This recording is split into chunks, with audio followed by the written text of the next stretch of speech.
Thank you for plugging into this Family Life News podcast, streaming issues-driven, family-focused news.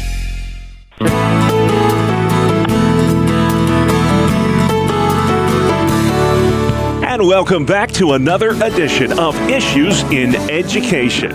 Mondays during the Noon Report, we spotlight the issues that matter most to our public schooling/homeschooling families with Dr. Ralph Kerr at the Teaching and Learning Institute. Ralph, I say homeschooling there because most of the education that's happening right now is happening at home due to this pandemic.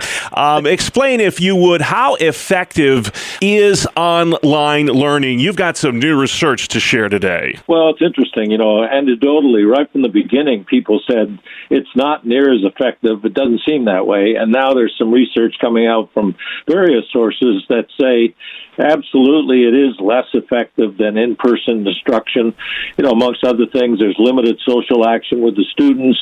There's even issues still with connectivity in some rural areas, and the research also seems to support the fact that students who are highly motivated in-class instruction are also highly motivated with online instruction, but those that are less motivated in class, they're much less motivated online. But the bottom line is that it's certainly better than no class at all. Yeah, and I know a lot of folks are anxious to get back to doing it the way we used to do it. Just poll the teachers, see what they say. And in this unprecedented year, Ralph, living history, all of us here, why is the teaching profession more necessary than ever?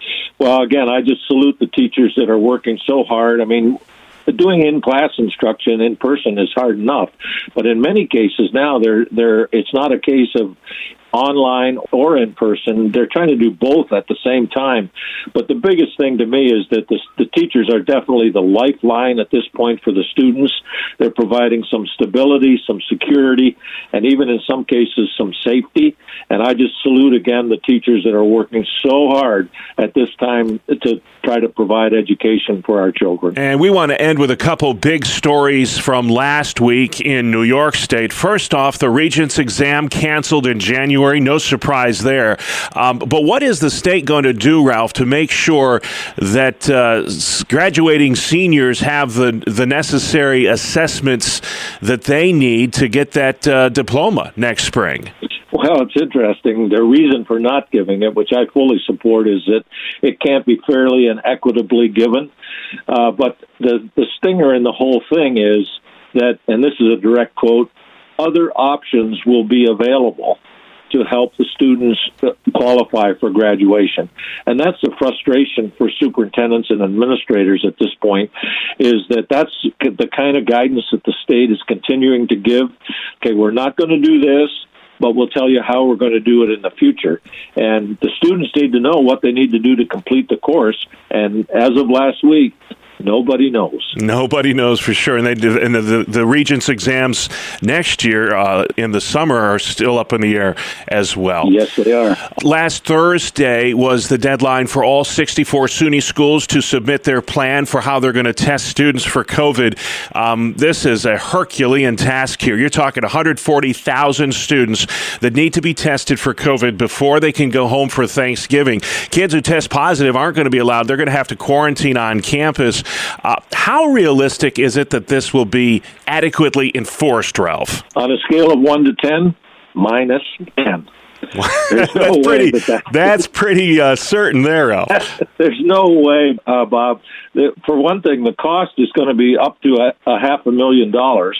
And college is college. It's not a prison. And I just can't see the colleges wanting to enforce, let alone enforcing, saying to students, sorry, but you need to stay on campus. You can't go home. That's not going to happen. And again, I think it's just bureaucrats coming up with an idea that are not responsible for implementing the idea and just making people that are responsible their lives much more difficult. It will not work. -10. All right, and that's the final word this week, but so many issues pertaining to education. We can't cover all of them, but you have a wonderful website, Ralph, where folks can go if they have questions about the great work going on at TLI. Where can they find you, sir? Thank you, Bob. That's simply yrun.org.